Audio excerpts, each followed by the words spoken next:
अस्सलाम वालेकुम जी, कैसे हैं सब लोग? आप सब ठीक होंगे। आज हम हिस्ट्री की physics according to new syllabus chapter 6 का टॉपिक देखेंगे, कार्नट हीट इंजन।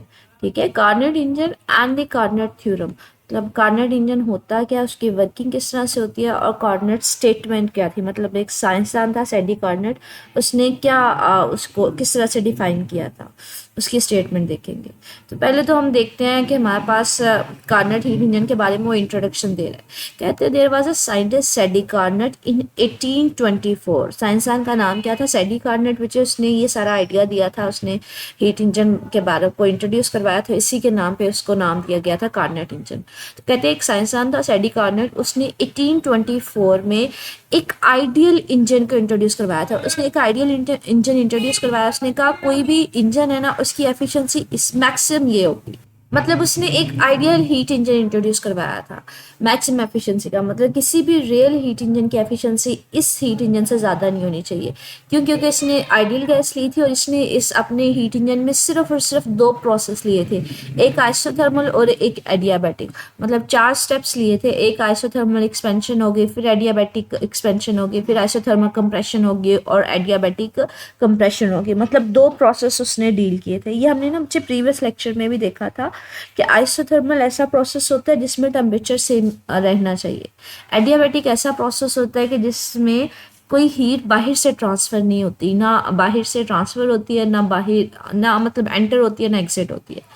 तो सैडी कार्नर ने एक आइडियल हीट इंजन इंट्रोड्यूस करवाया जिसमें से सिर्फ और सिर्फ 2 प्रोसेस लिए थे, आइसोथर्मो और एडियाबैटिक। और इसने शो किया कि हमारे पास जो हीट इंजन होगा ना, हमारे पास कोई भी, वो ऑपरेट कर रहा है यहाँ पे 2 हीट टेम्परेचर, हॉट रेजरवायर और कोल्ड रेजरवायर। मतलब 2 रेजरवायर उसको चाहिए, उसके दरमियान उसने एक आइडियल गैस ली थी। और उसने कहा, उसने एक ये जो आइडियल हीट इंजन इंट्रोड्यूस करवाया 2 रेजरवायर को यूज़ करते हुए, उसने कहा ये मैक्सिमम एफिशिएंसी का होगा क्योंकि ये आइडियल है, इससे ज़्यादा किसी की भी एफिशिएंसी नहीं हो सकती। तो बाकी जितने हीट इंजन होंगे उसकी एफिशिएंसी हमेशा इससे कम होगी। तो इन कह लें सिंपल वर्ड्स, हमारे पास एडी कार्नर ने एक आइडियल हीट इंजन बताया था कि एक आइडियल हीट इंजन जिसकी एफिशिएंसी मैक्सिमम है, उसने क्या है, उसमें 2 सिंपल से प्रोसेस लिए से आइसोथर्मल और एडियाबैटिक।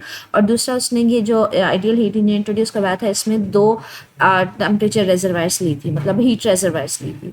अब उसका था क्या, मतलब किस तरह से प्रोसेस को एक्सप्लेन किया हुआ है आगे। कहते हैं कार्नर साइकिल जो है ना, उसने एक आइडियल गैस ली थी। मैंने आपको बार बार ये कह रही हूँ कि आइडियल हीट इंजन है, मतलब उसने आइडियल गैस ली थी, किसी किस्म का फ्रिक्शनल इफेक्ट नहीं कंसीडर किया था, किसी किस्म का लॉस कंसीडर नहीं किया था।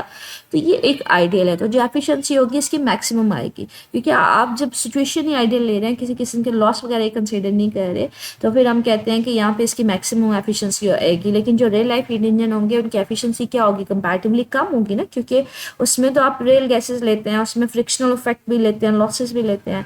तो इसलिए हम कहते हैं इसने एक लिमिट सेट की थी आइडियल सिचुएशन लेके कि मैक्सिमम जो एफिशिएंसी है इस हीट इंजन की या कार्नट हीट इंजन की, कोई भी यूनिवर्स में जो हीट इंजन है इससे ज़्यादा एफिशिएंट नहीं हो सकता। तो इसको एक्सप्लेन कर रहा है कि कार्नट साइकिल जो है ना, इसमें क्या किया, एक आइडियल गैस ली है वर्किंग सब्सटेंस में, और इसमें ना इसने इसको ये पीवी डायग्राम दिखाई हुई है कि along the X axis volume लिया हुआ है, along the Y axis pressure लिया हुआ है। तो ये 4 स्टेप प्रोसेस है। 4 स्टेप्स में क्या होगा, पहले आपके पास आइसोथर्मल एक्सपेंशन होगी, फिर एडियाबैटिक एक्सपेंशन होगी, फिर आइसोथर्मल कंप्रेशन होगी, फिर एडियाबैटिक एक्सपेंशन होगी, कंप्रेशन होगी। तो ये 4 स्टेप्स के ऊपर ये पीवी डायग्राम है। इसको हम समझने की तरफ आते हैं। तो इन 4 स्टेप्स को एक्सप्लेन किया हुआ है, इनको ज़रा थोड़ा सा देखते हैं डायग्रामेटिकली भी। सबसे पहला जो स्टेप है ना, वो हमारे पास है आइसोथर्मल एक्सपेंशन। आइसोथर्मल एक्सपेंशन का मतलब क्या है, इसका टेम्परेचर सेम रहना चाहिए लेकिन ये एक्सपैंड करेगा। फॉर एग्जांपल मुझे ये मेरे पास एक गैस है, कंटेनर में इंक्लोज है, ये आपने ना इसका पिस्टन लिया हुआ है जो कवर मूवेबल है। अब आइसोथर्मल का मतलब है आप इसमें हीट एंटर या एग्जिट हो सकती है लेकिन टेम्परेचर सेम रहना चाहिए। तो इसमें प्रोसेस क्या होता है बच्चे, आप क्या करते हैं, इसको बाहर से हीट एनर्जी प्रोवाइड करते हैं, मतलब इन करवाते हैं, हीट एनर्जी को अंदर भेजते हैं, जिसकी वजह से टेम्परेचर हमारे पास इसका 1 सेकंड के लिए बढ़ता है। लेकिन हमने क्या कहा है कि आइसोथर्मल एक्सपेंशन होना चाहिए। तो जैसे हीट एनर्जी देते हैं तो ये गैस एक्सपैंड करेगी कि इसका टेम्परेचर चेंज ना हो। ठीक है, तो इसका टेम्परेचर जो है ये कांस्टेंट रहेगा। ठीक है, अब ये हमारे पास दूसरा स्टेप आ जाता है कि आइसोथर्मली एक्सपैंड करेगी, जितनी हीट एनर्जी देंगे ये एक्सपेंशन हो जाएगी, तो अब इसकी हालत ये बनी हो जाएगी। अब इस स्टेप में क्या होगा, अब इसने एडियाबैटिकली एक्सपैंड करना है। एडियाबैटिकली एक्सपैंड करने का मतलब है अपनी ही इंटरनल एनर्जी को यूज़ करते हुए ये मजीद एक्सपैंड करेगी। अब अपनी इंटरनल एनर्जी को यूज़ करेगी तो बच्चे इसका टेम्परेचर चेंज हो जाएगा ना, तो इसका टेम्परेचर फॉर एग्जाम्पल हम कहते हैं कम हो जाएगा। कितना हो जाएगा, T1 पे आ जाएगा, मतलब हाई से थोड़ा सा लो हो जाएगा, जिसको हम T1 बोलेंगे। तो ये क्यों, क्योंकि ये अपनी ही इंटरनल एनर्जी को एक्सपैंड करते हुए ये एक्सपेंशन शो करेगी, इंटरनल एनर्जी को इस्तेमाल करते हुए। तो ये हमारे पास इस कह लें कि सिचुएशन में आ जाएगा। अब इस स्टेट में क्या करेंगे बच्चे, आप इसको कंप्रेस करेंगे आइसोथर्मली। आइसोथर्मली का मतलब है कंप्रेस करना है, लेकिन इसका टेम्परेचर सेम रहना चाहिए बच्चे। आप इसको कंप्रेस करोगे तो हमारे पास क्या होगा, मैकेनिकल वर्क करेंगे तो इसका ऑटोमेटिकली टेम्परेचर हाई होगा। तो जितना टेम्परेचर हाई होगा ना, आप उतनी हीट एनर्जी यहाँ पे बाहर जो है ना एग्जिट करवा देंगे, क्योंकि मैंने कहा इसका टेम्परेचर क्या होना चाहिए, सेम रहना चाहिए। तो अगर आप इसको कंप्रेस करते हैं, कंप्रेस करने के नतीजे में बच्चे इसका जो हीट एनर्जी टेम्परेचर बढ़ेगा, तो आप उतनी हीट एनर्जी बाहर निकाल देंगे। अब कंप्रेस करने में इस स्टेट में आ गया।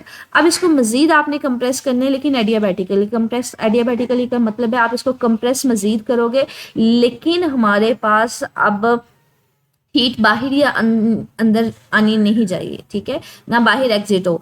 तो अब अगर आप इसको मजीद कंप्रेस करोगे, कंप्रेस करने पे क्या होगा वैसे, अब हीट तो हमने नहीं निकाली, लेकिन जैसे ही कंप्रेस करोगे तो हमारे पास मैकेनिकल वर्क होगा, तो इस गैस का टेम्परेचर हाई हो जाएगा। तो टेम्परेचर T1 से हाई टेम्परेचर पे चला जाएगा, ये दोबारा इस स्टेट में आ जाएगी, ठीक है। तो फिर से इसको 4 स्टेप्स फॉलो होंगे कि हमारे पास ओरिजिनल स्टेट ये थी, इसको आप हीट एनर्जी देंगे, ये एक्सपैंड होगी, लेकिन टेम्परेचर सेम रहना चाहिए। एक्सपेंशन होकर इस फॉर्म में आ जाएगी।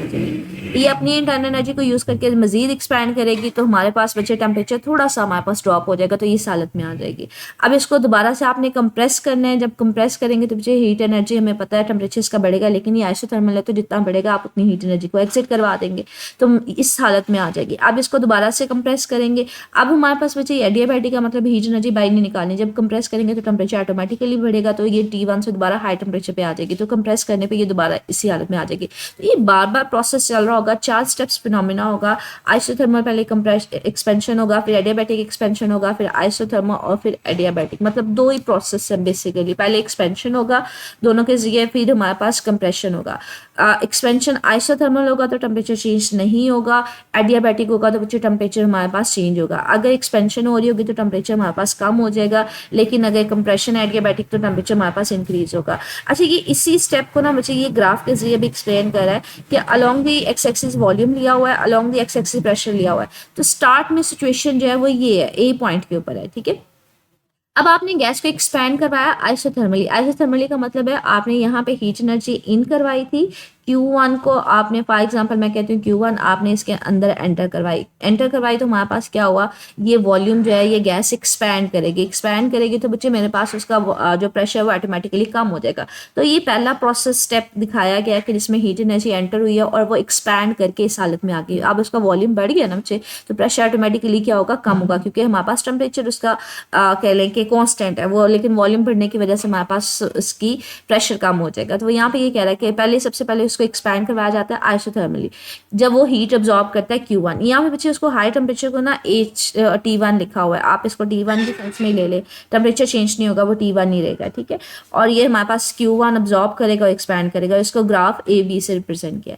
फिर हमारे पास क्या है, एडियाबैटिकली वो एक्सपैंड करेगा। एडियाबैटिकली एक्सपैंड करने का मतलब है अपनी ही इंटरनल एनर्जी को यूज करते हुए एक्सपैंड करेगा बच्चे। अब इसको सेकंड स्टेप, मतलब यहाँ पे गैस ही वो अपनी इंटरनल एनर्जी को यूज करते हुए मजीद एक्सपैंड करेगी तो बच्चे टेम्परेचर कम हो जाएगा ना। तो इस हालत से इसमें जाएगी कि जहाँ पे हमारे पास वो अपनी इंटरनल एनर्जी को यूज करते हुए मजीद एक्सपेंशन शो करेगी। बच्चे इंटरनल एनर्जी को यूज करेगी तो टेम्परेचर ड्रॉप होगा। यहाँ पे आपकी बुक में ना T1 से T2 पे ले गया, मतलब टेम्परेचर ड्रॉप हुआ है, ठीक है।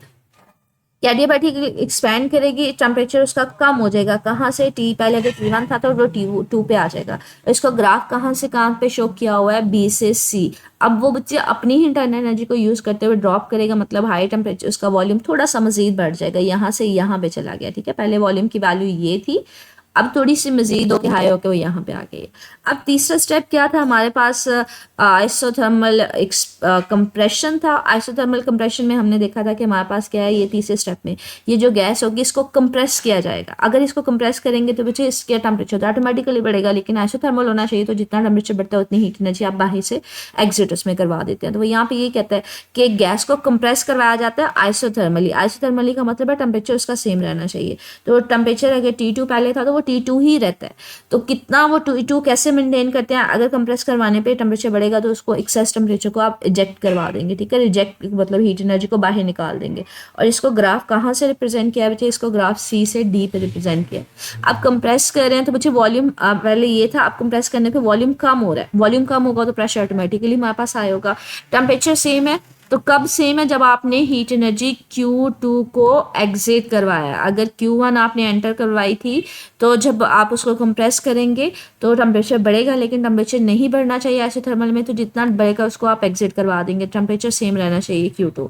अब फोर्थ प्रोसेस में क्या है कि ये वाली सिचुएशन थी, अब इसको मजीद आप कंप्रेस करेंगे लेकिन एडियाबैटिकली कंप्रेस करेंगे तो बच्चे उसका टेम्परेचर अगेन बढ़ जाएगा, तो वो अपनी ओरिजिनल स्टेट इसी में आ जाएगी। तो वो इसी चीज़ को एक्सप्लेन कर रहा है कि हमारे पास क्या होगा, लास्ट वाला स्टेप है आप उसको एडियाबैटिकली कंप्रेस करेंगे। अब एडियाबैटिकली कंप्रेस करेंगे तो बच्चे उसका टेम्परेचर बढ़ेगा और वो अपनी इनिशियल हालत में वापस आ जाएगी। और इसको ग्राफ कहाँ से कहाँ पे दिखाया गया है, इसको D से A पे दिखाया गया है। वॉल्यूम मजीद कम हो गया जब आपने उसको एडियाबैटिकली कंप्रेस किया है, लेकिन टेम्परेचर उसका बढ़ गया। बच्चे ये देखिए एक साइक्लिक प्रोसेस है, जहाँ से आप स्टार्ट हुए वहीं बैंड हो गए। तो हम कहते हैं ये एक साइक्लिक प्रोसेस है। फिर अगेन गैस को आइसोथर्मली एक्सपैंड करवाया जाता है, एडियाबैटिकली एक्सपैंड करवाया जाता है, फिर मतलब ये 4 स्टेप्स फॉलो करते हैं, फिर गैस उसी हालत में आ जाती है, फिर स्टेप्स को फॉलो किया जाता है, फिर उसी हालत में आ जाती है। तो हम कहते हैं ये एक साइक्लिक प्रोसेस है, ठीक है। तो कहते हैं thermal and mechanical work is maintain all time so that each process is perfectly reversible. कहते हैं ये जो हमने स्टेप्स किए हैं इसको आपने मेंटेन करवाना, मतलब हीट एनर्जी हम दे रहे हैं फिर उसमें एग्जिट करवा रहे हैं। अगर आपने पता करना हो कि ये टोटल आपके पास काम हुआ कितना, आपने एक्सपैंड करवाया फिर कंप्रेस करवाया, तो आपने टोटल काम कितना किया। कहते हैं हमने जितनी हीट एनर्जी दी थी उसमें से जितनी एग्जिट हुई ना, अगर इन दोनों का डिफरेंस निकालें बाकी हमारे पास वर्क होगा। तो वह कहते हैं हमारे पास इसी चीज़ को देख रहे हैं। लेकिन इसको देखने से पहले ना हम लोग यहाँ पे एक छोटी सी बात कर रहे हैं। कहते हैं ये हमारे पास एक साइक्लिक प्रोसेस है, जहाँ से हम स्टार्ट हुए थे इनिशियल स्टेट पे वापस आ गए हैं। अगर इनिशियल स्टेट पे आ गए हैं तो सिस्टम की इंटरनल एनर्जी में कोई चेंज नहीं आया, क्योंकि जहाँ पे हमने उसको स्टार्ट करवाया था हम ये सारे 4 प्रोसेस करने के बाद उसी हालत में वापस चले जाएंगे।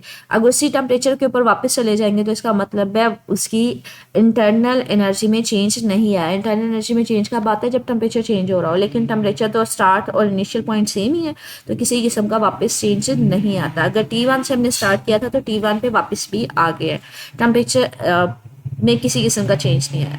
दूसरा कहते हैं अगर हमने बताना हो कि टोटल हमारे पास इस सारे सिस्टम को करते हुए ये जो हमने प्रोसेसेस किए उसको आपने वर्क में कन्वर्ट करवाया, फिर हमारे पास उसको दोबारा से कंप्रेशन, मतलब पहले एक्सपेंशन हुई फिर कंप्रेशन हुई, तो ये जो सारे प्रोसेसेस हैं टोटल वर्क कितना हुआ।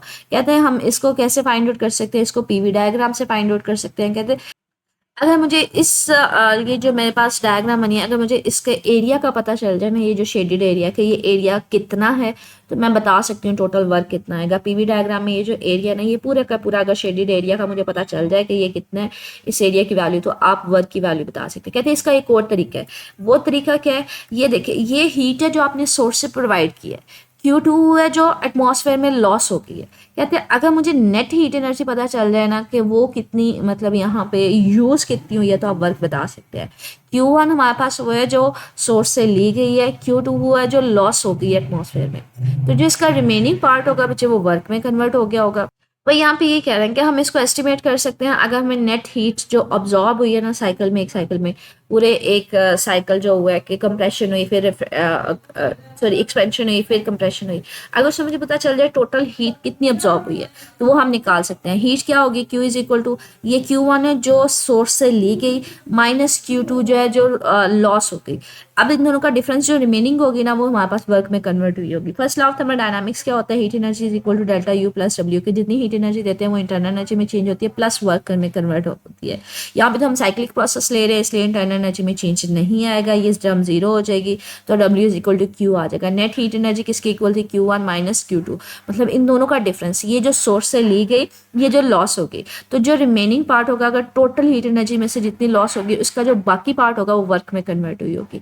अगर आपने इस हीट इंजन की मुझे एफिशिएंसी निकालनी है तो हम क्या करेंगे, इसमें एफिशिएंसी का फार्मूला क्या होता है, एफिशिएंसी का मतलब है कितनी इसकी एफिशिएंसी है, कितना परसेंट ये आउटपुट दे सकता है। तो इसका फार्मूला होता है आउटपुट ओवर इनपुट। आउटपुट क्या हम लेना चाह रहे हैं, हम तो वर्क करवाना चाह रहे हैं, मतलब जितनी हीट एनर्जी हुई हम उसके जरिए, कोई फॉर एग्जांपल हीट इंजन के जरिए किसी गाड़ी को मूव करवाना चाह रहे हैं, तो हम वर्क लेना चाह रहे हैं, तो वर्क ओवर इनपुट क्या थी, आपने हीट एनर्जी सोर्स के जरिए दी कितनी, तो ये आ जाएगा आउटपुट ओवर इनपुट। आउटपुट में वर्क आ जाएगा, इनपुट में आएगा जो सोर्स से आपने हीट एनर्जी ली थी, जो सिस्टम को एंटर करवाई थी, ठीक है। तो वर्क की वैल्यू पुट करें Q1 minus Q2 divided by temperature, या मतलब हीट एनर्जी जो इनपुट करवाई थी उसकी Q1।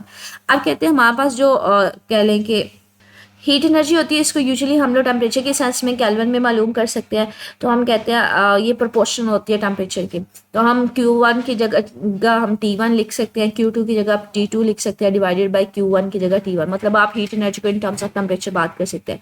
बच्चे इस दोनों के नीचे लहदा लिख दें, T1 divided by T1 minus T2 divided by T1, T1 से खत्म हो जाएगा, तो यहाँ पे जब डिविजन लिखा जाएगा T1 डिवाइडेड बाई T1 तो उसकी जगह 1 आ जाएगा, minus T2 divided by T1 आ जाएगा, ठीक है।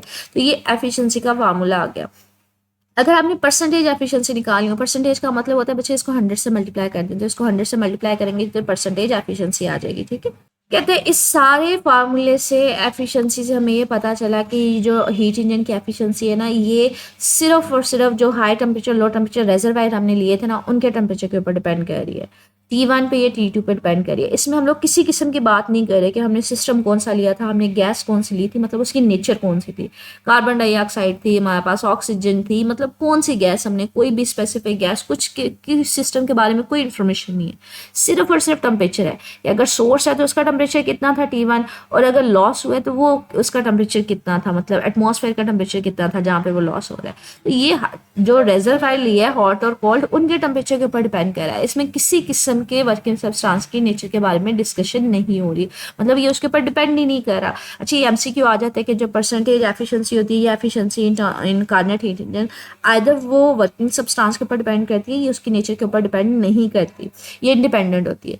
कहते हैं ये डिपेंड किसके ऊपर कर रही है, जो high temperature low temperature reservoir हमने लिए थे ना, उसके ऊपर डिपेंड करती है। Like second in law of thermodynamics में हमने कहा था हीट इंजन के लिए ना ज़रूरी क्या होता है, दो टेम्परेचर रेजरवायर ज़रूरी होते हैं, एक हाई टेम्परेचर रेजरवायर जहाँ से वो हीट एनर्जी एब्जॉर्ब करेगा, और एक लो टेम्परेचर रेजरवायर जहाँ पे वो लॉस करता है। यहाँ पे हमने कहा था यूजुअली एटमॉस्फेयर होता है। ये हीट टेम्परेचर या हीट इंजन करता है क्या, हाई टेम्परेचर रेजरवायर से हीट एनर्जी लेता है, कुछ लॉस करवाता है और बाकी का पार्ट वर्क में कन्वर्ट करवा देता है। कहते हैं हमारे पास कार्नेट हीट इंजन क्या कहते हैं, जो हमारे पास उसकी एफिशिएंसी होगी वो डिपेंड करेगा जो हाई टेम्परेचर रेजरवायर है, जो सोर्स है उसका टेम्परेचर कितना है, और जो कोल्ड है उसका टेम्परेचर कितना है। जितना इनका टेम्परेचर डिफरेंस ज़्यादा होगा उतनी उसकी एफिशिएंसी डिपेंड करेगी। इसका इस चीज़ से कोई लिंक नहीं है कि आपने यहाँ पे सिस्टम कौन सा लिया हुआ है, कौन सी गैस ली हुई है, ठीक है। सो जी लार्जर दी टेम्परेचर डिफरेंस, जितना ज़्यादा डिफरेंस होगा उतनी उसकी एफिशिएंसी ज़्यादा होगी, ठीक है। कहते हैं एफिशिएंसी कभी भी हमारे पास 1 नहीं होगी। 1 कब होगी, जैसे जब ये T2 जो है वो 0 किसी तरह से हो जाए। अगर T2 0 होगा तो ये सारी टर्म 0 हो जाएगी और यहाँ पे 1 बच जाएगा और ये 100% एफिशिएंसी हो जाएगी। कहते हैं ये एफिशिएंसी 100% हो ही नहीं सकती, क्योंकि सेकंड लॉ में यही कहता है कि जो है वो T2 0 नहीं हो सकता, मतलब जो कोल्ड टेम्परेचर रेजरवायर है उसका टेम्परेचर 0 केल्विन हो, ऐसा कभी भी पॉसिबल नहीं है, ठीक है। हमेशा हमारे पास लो टेम्परेचर रेजरवायर भी होगा, इसलिए कभी भी एफिशिएंसी जो है वो 100% नहीं आएगी, T2 की कोई ना कोई वैल्यू ज़रूर होगी, तो इसलिए मैक्सिमम एफिशिएंसी जो होगी वो हमेशा 100 से कम होगी, लेस देन 100% होगी, ठीक है। तो कार्नेट हीट साइकिल में एक लिमिट सेट की है कि मैक्सिमम एफिशिएंसी कितनी हो सकती है, क्योंकि इसमें हम लोग आइडियल गैस ले रहे हैं, किसी किस्म का हम लोग फ्रिक्शनल इफेक्ट नहीं ले रहे, कोई लॉस वगैरह नहीं ले रहे, आइडियल सिचुएशन ले रहे हैं। तो कोई भी जो प्रैक्टिकल हीट इंजन है उसकी एफिशिएंसी जो है वो आइडियल हीट इंजन से ज़्यादा नहीं हो सकती, ठीक है। कि जिसमें आप किसी किस्म की डिस्ट्रीब्यूशन ले ही ना, ठीक है, कोई ना कोई लॉस होते हैं, फ्रिक्शनल इफेक्ट होते हैं। तो कार्नट थ्योरम स्टेटमेंट उसकी ये है कि कोई भी हीट इंजन मोर एफिशिएंट नहीं हो सकता Carnot heat engine between the two same temperature reservoir, कि आपके पास कोई भी किसी किस्म का भी हीट इंजन इससे एफिशिएंट नहीं होगा। क्यों? क्योंकि बच्चे इसमें ये जो हमने पिस्टन लिया था, ये सिलेंडर लिया था, पिस्टन लिया था, यहाँ पे जब पिस्टन मूव करता है ऊपर नीचे, यहाँ पे किसी किस्म के हमने फ्रिक्शनल इफेक्ट नहीं लिए थे। यहाँ पे जो हमने गैस ली, हमने वो गैस भी कह लें कि आइडियल गैस ली, किसी किस्म की इंटरमोलिकुलर फोर्सेज भी नहीं ली। तो इसलिए हम कहते हैं यहाँ पे जो एफिशिएंसी होगी ये मैक्सिमम होगी। तो किसी भी हीट इंजन की एफिशिएंसी कार्नट हीट इंजन से ज़्यादा नहीं होगी, ठीक है। यही स्टेटमेंट है कार्नट थ्योरम की। कहते हैं इसी स्टेटमेंट को ना हम लोग एक और तरीके से थोड़ा सा एक्सटेंडेड कर सकते हैं कि जो सारे के सारे कार्नट इंजन है, आप डिफरेंट जितने मर्जी कार्नट इंजन ले लें, मतलब जिनमें आप टेम्परेचर सेम होना चाहिए, लेकिन दोनों टेम्परेचर रिजर्वायर का, उनकी एफिशिएंसी सेम होगी, चाहे आप जो सा मर्जी वर्किंग सब्सटेंस ले लें। क्योंकि कार्नट इंजन ने हमें बताया क्या, हमने उसने बताया कि जो एफिशिएंसी है वो सिर्फ टेम्परेचर रिजर्वायर के टेम्परेचर के ऊपर डिपेंड करेगी। कहते हैं अगर आप डिफरेंट कार्नट हीट इंजन लेते हैं जिसमें टेम्परेचर उन दोनों का सेम ले लेते हैं, तो सारे के सारे हीट इंजन की जो कह लें कि एफिशिएंसी होगी वो सेम रहेगी, जिसमें आप दोनों टेम्परेचर रिजर्वायर का टेम्परेचर सेम लेंगे, ठीक है। तो हमारे पास एफिशिएंसी सेम आएगी। कहते हैं यूजुअली हमारे पास जो लो टेम्परेचर रिजर्वायर होते हैं ना, वो एट रूम टेम्परेचर होता है, मतलब जो हमारे एटमॉस्फेयर का टेम्परेचर होता है वो यूजुअली 25 डिग्री सेल्सियस जो हमारे एटमॉस्फेयर का होता है। तो आप एफिशिएंसी कैसे बढ़ा सकते हैं? आप सोर्स का टेम्परेचर बढ़ाते जाए, आप हॉट रिजर्वायर का टेम्परेचर बढ़ाते जाए, जितना ज़्यादा टेम्परेचर डिफरेंस आएगा उतनी एफिशिएंसी हमारे पास इंप्रूव हो जाएगी।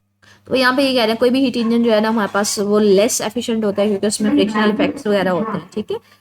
लास्ट लाइन में ये कह रहा है कि हमारे पास जो लो कोल्ड टेम्परेचर रिजर्वायर होता है, यूजुअली एटमॉस्फेयर होता है, इसका टेम्परेचर रूम टेम्परेचर के ऊपर होता है जो 25 डिग्री सेल्सियस होता है। आप क्या करें, आप जो सोर्स है ना इसका टेम्परेचर बढ़ाते जाएं, जितना इसका टेम्परेचर बढ़ता जाएगा डिफरेंस उतना ज्यादा आ जाएगा, एफिशिएंसी उतनी बढ़ती जाएगी। तो वो इस बात को कह रहे हैं। और दूसरा यहाँ पे हमारे पास बच्चे जब इसको आप कन्वर्ट करवा रहे होते हैं ना, ये जो सारे प्रोसेसेस ले रहे होते हैं कि जितनी हीट एनर्जी हुई सिर्फ और सिर्फ आप उसको कंसीडर करेंगे जो एटमॉस्फेयर में लॉस हुई होगी। एटमॉस्फेयर में तो सिर्फ लॉस नहीं होगी ना, यहाँ पे फ्रिक्शन इफेक्ट भी होंगे, जब ये पिस्टन ऊपर नीचे मूव करेगा, यहाँ पे रगड़ भी लग रही होगी, कुछ ना कुछ लॉसेस वो भी हो रहे होंगे। तो उन लॉसेस की वजह से जो रियल हीट इंजन होते हैं उनकी एफिशिएंसी कम होती है कार्नेट से, ठीक है। तो ये आपके पास एक लॉन्ग क्वेश्चन है जिसको अटेम्प्ट कैसे करना है मुझे कार्नेट इंजन को। ये सिर्फ और सिर्फ पहले इसका इंट्रोडक्शन आएगा यहाँ से लेके यहाँ तक। इंट्रोडक्शन के बाद इसकी आप स्टेटमेंट लिखेंगे कार्नेट थ्योरम की। कार्नेट थ्योरम की बच्चे ये स्टेटमेंट है, ये जो ब्लू वाली है, ठीक है। नीचे वाली चाहे रहने दें कि स्टेटमेंट काफ़ी है, ये वाली स्टेटमेंट लिखेंगे। फिर इसकी एक्सप्लेनेशन कहाँ से स्टार्ट होगी बच्चे? इसकी एक्सप्लेनेशन यहाँ से स्टार्ट होगी, a Carnot cycle using an ideal gas, ठीक है। यहाँ से इसकी एक्सप्लेनेशन स्टार्ट हो जाएगी, ये सारे एक्सप्लेनेशन में जाएगी, 4 स्टेप्स हैं। फिर उसकी एफिशिएंसी है, परसेंटेज एफिशिएंसी है इन टर्म्स ऑफ टेम्परेचर। तो ये हमारे पास यहाँ तक इसका कंप्लीट हो जाएगा, ठीक है। ये लास्ट में 2 लाइनें हैं कि हमारे पास प्रैक्टिकल में कोई भी हीट इंजन कार्नेट हीट इंजन से ज़्यादा एफिशिएंट नहीं हो सकता। इंपॉर्टेंट लॉन्ग क्वेश्चन है, बड़ी दफ़ा ये लॉन्ग क्वेश्चन बोर्ड में भी आया हुआ है। ये देखें, ये आपके पास एक्सरसाइज में कंप्रीहेंसिव भी है। What is the Carnot engine? Carnot engine की आप इंट्रोडक्शन देंगे, फिर आप कार्नेट साइकिल पूरा एक्सप्लेन करेंगे, कार्नेट थ्योरम के स्टेटमेंट देंगे और एफिशिएंसी का फार्मूला भी ड्राइव करेंगे। तो उसी को उसने 4 पॉइंट्स में डिवाइड कर दिया। पहले इंट्रोडक्शन देना है, फिर आपने कार्नेट थ्योरम दे दें, मतलब उसके स्टेटमेंट दे दें, फिर आप कार्नेट साइकिल को एक्सप्लेन करना शुरू करें और साथ में एफिशिएंसी निकाल दें, ठीक है। तो ये इंपॉर्टेंट टॉपिक है, इससे रिलेटेड मजीद कुछ पूछना हो मुझे मेरे से कमेंट सेक्शन में पूछ लीजिएगा। ओके, अल्लाह हाफिज़।